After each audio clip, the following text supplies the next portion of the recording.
Hi అండి, welcome back to our channel. నా face చూస్తారు ఎంత డల్గా ఉందో. కార్లో ప్రయాణం చేసి ఇప్పుడు మేమైతే భైరవకొండ వచ్చేసాము.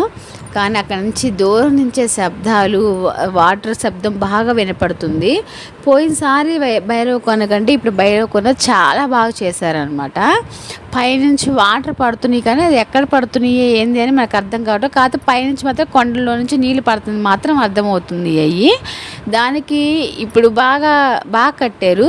నీరు ఒక సైడ్ ఉంటుంది అనమాట, వేస్ట్ వాటర్ ఒక సైడ్ వస్తుంది. మనకి నడుములు దాకే నీళ్ళు వస్తున్నాయి అనమాట. నీరు ఎక్కువయ్యే కొద్ది ఇక్కడ నంది విగ్రహ బొమ్మలు ఉన్నాయి కదా, వాటిలో నుంచి నీళ్ళు అనేది బయటకు వస్తున్నాయి అనమాట. ఒక సైడ్ నుంచి వెళ్ళడానికి ఒక రోప్లా కట్టారనమాట. పెద్ద లోతేమీ లేదు, పిల్లలు కూడా మునగొచ్చు, ఎంజాయ్ చేయొచ్చు అనమాట. మా పిల్లలకే చూసారు కదా ఎక్కడ దాకా వచ్చినాయి ఆ నీళ్ళు. మేమైతే మునిగేసి అయిపోయిన తర్వాత బయటకు వచ్చి ఇక్కడ ట్యాప్లు ఉన్నాయి కదా అక్కడ స్నానం చేసేసి ఇంకా బయలుదేరిపోయామన్నమాట.